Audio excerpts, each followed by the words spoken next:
కుదిరితే పరిగెత్తు, లేకపోతే నడు, అది చేతి కాకపోతే పాకుతూ పో. అంతేకాని ఒకే చోటు అలా కదలకుండా ఉండిపో. ఉద్యోగం రాలేదని, వ్యాపారం దెబ్బతిందని, స్నేహితుడొకడు మోసం చేశాడని, ప్రేమించిన వాళ్ళు వదిలి వెళ్ళిపోయారని అలా ఉండిపోతే ఎలా? దేహానికి తప్ప దాహానికి పనికిరాని ఈ సముద్రపు కెరటాలే ఎగిసి పడుతుంటే తలుచుకుంటే నీ తలరాత ఇంతే అన్న వాళ్ళు కూడా నీ ముందు తలదించుకునేలా చేయగల సత్తా నీది.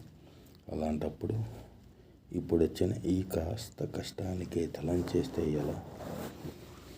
పారే నది, వీచే గాలి, ఊగే చెట్టు, ఉదయించే సూర్యుడు అనుకున్నది సాధించాలని నీలో కసిగా ప్రవహిస్తుందే, ఆ నెత్తురుతో సహా ఏది ఆగిపోవటానికి వెళ్ళలేదు. బయలుదేరు.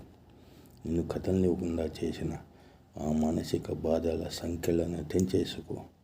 పడ్డ చోట నుండే పరుగు మొదలుపెట్టు.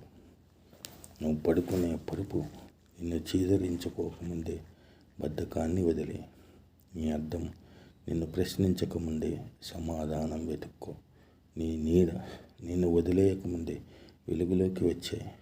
మళ్ళీ చెప్తున్నా, కన్నీళ్లు కారిస్తే కాదు, చెమట చుక్కని చిందిస్తేనే చరిత్రను రాయగలవనే తెలుసుకో. చదివితే ఈ పదాలు మాత్రమే, ఆచరిస్తే అర్జునుడి గాంధీవం నుంచి దూసుకొచ్చిన అస్త్రాలు.